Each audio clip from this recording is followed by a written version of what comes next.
Hello, good afternoon everyone.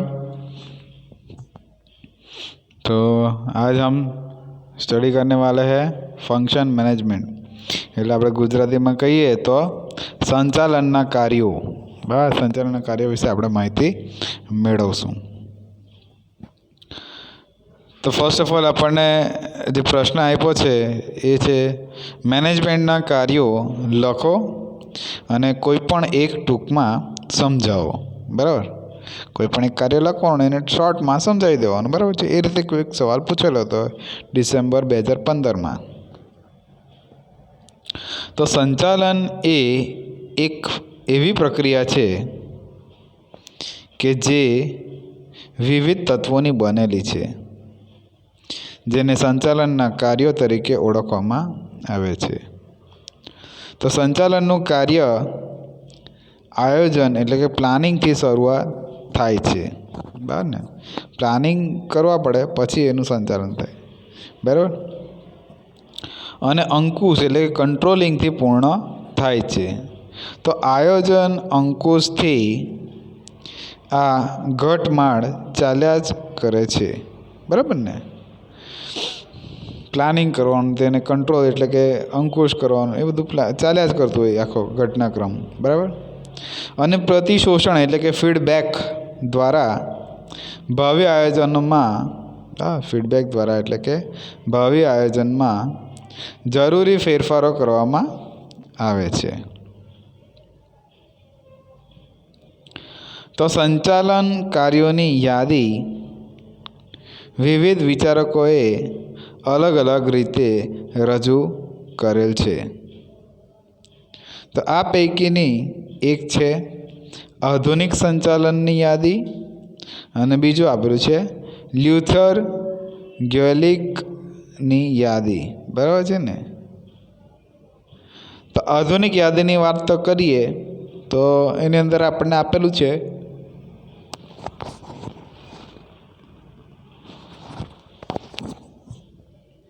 કે નીચેના 4 કાર્યો દર્શાવ્યા છે। એક તો આયોજન એટલે પ્લાનિંગ, વ્યવસ્થા તંત્ર એટલે ઓર્ગેનાઇઝેશન, તો ઓર્ગેનાઇઝિંગ, પછી દોરવણી એટલે ડાયરેક્શન, અને અંકુશ એટલે કંટ્રોલિંગ। બરાબર છે, એ વસ્તુ કહે છે કે જ્યારે લ્યુથર કે શું કીધું છે કે 7 નામ આપેલા છે એણે। બરાબર, શોર્ટ ફોર્મ એનું બતાવેલું POSDCRB। બરાબર છે, એ શોર્ટ ફોર્મ એને બતાવેલા છે। બરાબર, તો આયોજન એટલે પ્લાનિંગ, વ્યવસ્થા તંત્ર એટલે ઓર્ગેનાઇઝિંગ, કર્મચારી વ્યવસ્થા એટલે સ્ટાફિંગ, દોરવણી એટલે ડાયરેક્ટિંગ, સંકલન એટલે કોઓર્ડિનેટિંગ, માહિતી પ્રેષણ એટલે રિપોર્ટિંગ, અને બજેટિંગ એટલે બજેટિંગ। બરાબર, તો 7 વસ્તુ જે છે શોર્ટ ફોર્મમાં અહીંયા જે લખેલું છે તેના દ્વારા તમે સમજી શકો છો। બરાબર, શોર્ટમાં તમે યાદ રાખવું હોય તો P એટલે પ્લાનિંગ, O એટલે ઓર્ગેનાઇઝિંગ, S એટલે સ્ટાફિંગ, D એટલે ડાયરેક્ટિંગ, અને CO એટલે કોઓર્ડિનેટિંગ। બરાબર છે, અને R એટલે રિપોર્ટિંગ, ને B એટલે બજેટિંગ। બરાબર, આ વસ્તુ આપણને આપેલી છે। તો જે આયોજન આપેલું છે એને આપણે મતલબમાં ડિટેલમાં સમજવાની ટ્રાય કરીએ। બરાબર, તો એની અંદર એવું કીધું છે કે સંચાલનના દરેક કાર્યો ઉત્પાદન, માર્કેટિંગ, નાણાં વ્યવસ્થા, કર્મચારી વ્યવસ્થા વગેરે માટે અગાઉથી આયોજન કરવું જરૂરી છે। બરાબર, તો આયોજન એ પૂર્વ પ્રવૃત્તિ છે જેમાં વિવિધ પ્રવૃત્તિઓનો સંબંધી અગાઉથી જ વિચારણા કરવામાં આવે છે। બરાબર, આયોજન એક બૌદ્ધિક પ્રક્રિયા છે જેનું અંતિમ પરિણામ લેખિત નિર્ણયો પર એટલે કે લેખિત નિર્ણય સ્વરૂપે રજૂ થાય છે। બરાબર, તો જેને આયોજનના ઘટકો એટલે કે કોન્સ્ટિટ્યુયન્ટ્સ તરીકે દર્શાવવામાં આવે છે। તો આયોજનના વિવિધ ઘટકો ઉદ્દેશ, નીતિ, નિયમો, વિધિ, વ્યૂહરચનાઓ સ્વરૂપે દર્શાવાય છે એવું આપણને ખબર છે। રાઈટ,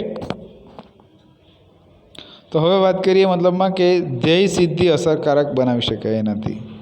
હા, જેના દ્વારા મતલબમાં જે અગાઉથી નિયત થાય છે આયોજન એ એક પ્રકારનું સર્જનાત્મક કાર્ય છે, તો જેના દ્વારા સાધનોની કરકસર કરીને ધ્યેય સિદ્ધિ અસરકારક બનાવી શકાય છે. બરાબર. તો નિશ્ચિત ધ્યેયના અનુસંધાનમાં તેની અસરકારક એટલે કે સિદ્ધિ માટેના વિવિધ વિકલ્પો એટલે કે ઓલ્ટરનેટિવ વિચારાયા છે. બરાબર.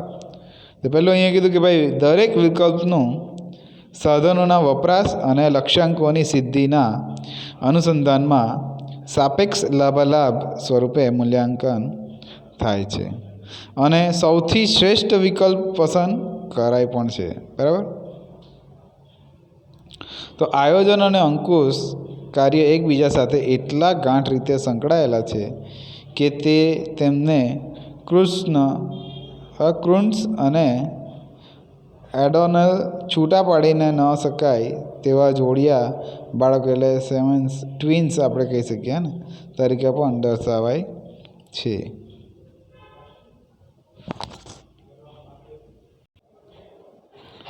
તો અસરકારક અંકુશ એટલે કે કાર્ય માટે આયોજન અનિવાર્ય છે, કારણ કે વાસ્તવિક રીતે થયેલા કાર્યોને આયોજિત કાર્યો સાથે સરખાવીને અંકુશ કાર્ય થતું હોય છે. તો તે જ પ્રમાણે આપણે અંકુશ કાર્ય વગરનું આયોજન એ માત્ર કાગળ ઉપર અથવા તો કાગળ પરની એકમાત્ર વાંઝણી યોજના બની રહે છે. બરાબર, એવું આપણે કહી શકીએ છીએ.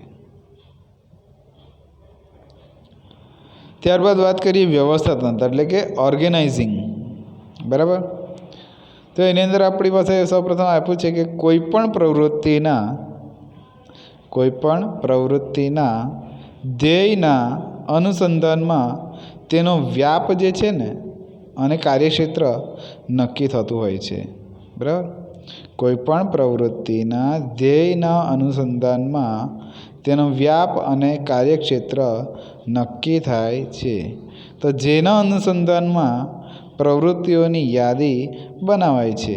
બરાબર. જેના અનુસંધાનમાં પ્રવૃત્તિઓની યાદી પણ બનાવાય છે. તો પ્રવૃત્તિઓને યોગ્ય જૂથમાં વિભાજિત કરાય છે. બરાબર. પ્રવૃત્તિઓને શું થાય તો યોગ્ય જૂથમાં એને આપણે વિભાજિત કરી શકીએ. તો વિવિધ પ્રવૃત્તિ જૂથ વચ્ચેનો આંતરસંબંધ નક્કી કરાય છે અને તેને સાપેક્ષ મહત્ત્વના આધારે વ્યવસ્થા તંત્રના પિરામિડ સ્વરૂપના માળખા સ્વરૂપે પણ રજૂ કરાય છે. બરાબર. ચાલો, ત્યારબાદ આપણને કીધું કે વ્યવસ્થા તંત્રના આ માળખા દ્વારા વિવિધ હોદ્દાઓ એટલે કે પોઝિશન્સ સ્પષ્ટ કરાય છે અને જે તે હોદ્દાની સત્તા જવાબદારીનો સ્પષ્ટ કરાય છે.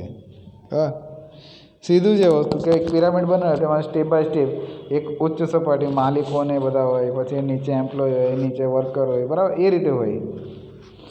બરાબર, કે આ માળખા દ્વારા વિવિધ હોદ્દાઓ પોઝિશન સ્પષ્ટ કરાય છે. બરાબર. અને જે તે હોદ્દાની સત્તા જવાબદારીઓ સ્પષ્ટ કરાય છે. જે તે હોદ્દા સત્તાની રૂને તેઓને હવાલે અન્ય સાધનો, યંત્રો, માલસામગ્રી, નાણાં વગેરે ફાળવાય છે તથા તેઓ પાસેથી અપેક્ષિત પરિણામોના અનુસંધાનમાં જવાબદારીઓ નિયત થાય છે. ક્લિયર? ચાલો, ત્યારબાદ આપ્યું છે કે વ્યવસ્થા તંત્રમાં સામાન્ય રીતે નીચેની 3 સંચાલન સપાટીઓ પિરામિડ સ્વરૂપના માળખામાં નીચે મુજબ સ્પષ્ટ થતી હોય છે. બરાબર. જો આ પિરામિડ બતાવેલું છે એટલે ઉચ્ચ હોદ્દા પર હોય તો તેને ઉચ્ચ સપાટી એટલે કે એમાં માલિકો આવી શકે, પછી સંચાલકો, મેનેજિંગ ડાયરેક્ટર, બરાબર, એ રીતે. મધ્ય સપાટી જે આપેલી છે તેના માટે શું કીધેલું કે ઉત્પાદન એટલે પ્રોડક્શનવાળા, માર્કેટિંગ, પછી નાણાં અને કર્મચારીના સંચાલકો. બરાબર, એ રીતે. છેલ્લે અહીંયા આવશે સુપરવાઇઝર એટલે ફોરમેન જે હોય ને, બરાબર, કારીગરોના હેડ એટલે તે હોય, પ્રોડક્શન સુપરવાઇઝર આપણે કહીએ. બરાબર, ને એની નીચે બધા અસંખ્ય કારીગરો હોય. એટલે સંચાલનની સપાટી પરથી મતલબ આ પિરામિડ આખો બનતો હોય છે. ખ્યાલ આવે? બરાબર છે. ચાલો, તો એ જ રીતે અહીંયા ઉચ્ચ સપાટી માટે કીધું છે કે ટોપ લેવલ એટલે કે એમાં માલિકો, સંચાલક મંડળ, મેનેજિંગ ડાયરેક્ટર જો વ્યાપક દૃષ્ટિકોણ અપનાવીને લાંબા ગાળાની નીતિઓને ઘડે છે, જે એક જ પોલિસી મેકિંગ કાર્ય કરે છે. બરાબર. પછી વાત કરીએ મધ્ય સપાટી એટલે કે મિડલ લેવલ. તો એની અંદર કીધું કે વિવિધ કાર્યોના મેનેજરો જેમ કે ઉત્પાદન મેનેજર, વેચાણ મેનેજર, નાણાં સંચાલક, કર્મચારી સંચાલક વગેરે જેઓ ઉચ્ચ સંચાલન સપાટીએ ઘડાયેલી નીતિઓનો અમલ કરે છે, જેને પોલિસી ઇમ્પ્લિમેન્ટેશનનું કાર્ય કહેવામાં આવે છે. બરાબર. ત્યારબાદ નિમ્ન સપાટી એટલે કે જેમાં બોટમ લેવલ, જેમાં સુપરવાઇઝરો, ફોરમેન, ઓફિસ સુપ્રિન્ટેન્ડન્ટ વગેરે જેઓ મધ્ય સપાટીની કાર્યકારી મેનેજરોના સંપર્કમાં રહીને કાર્યને શું કરે તો પ્રવૃત્તિને આગળ વધારે એટલે સંભાળે છે એમ. તો જેને ફંક્શનલ ઓપરેશન તરીકે પણ ઓળખવામાં આવે છે. તો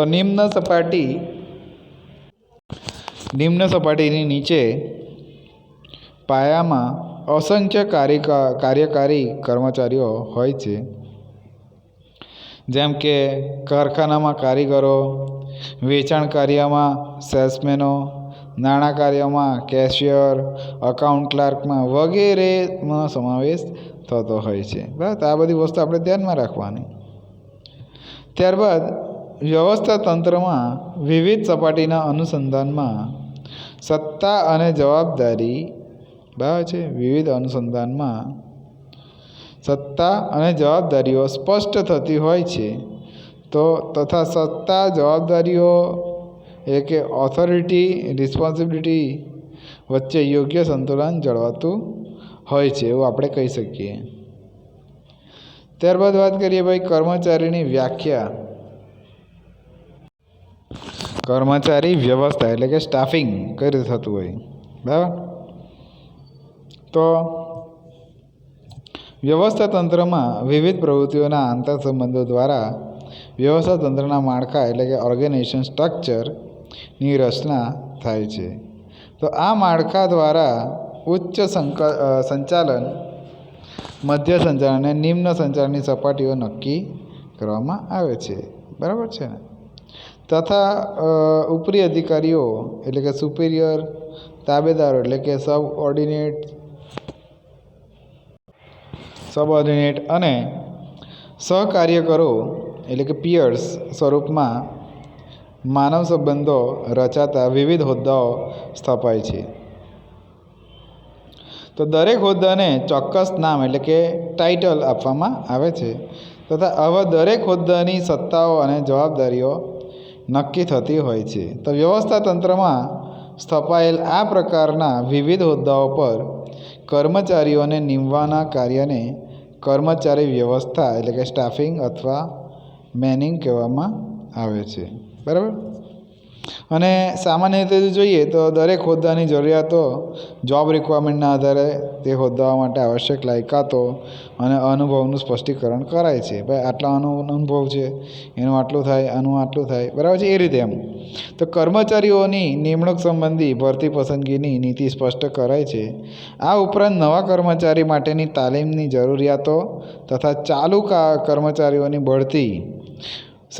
બદલી સંબંધી નીતિઓ સ્પષ્ટ થાય છે. તો દરેક હોદ્દા માટેનું વેતન માળખું તથા અન્ય લાભો પણ સ્પષ્ટીકરણ કરવામાં આવે છે.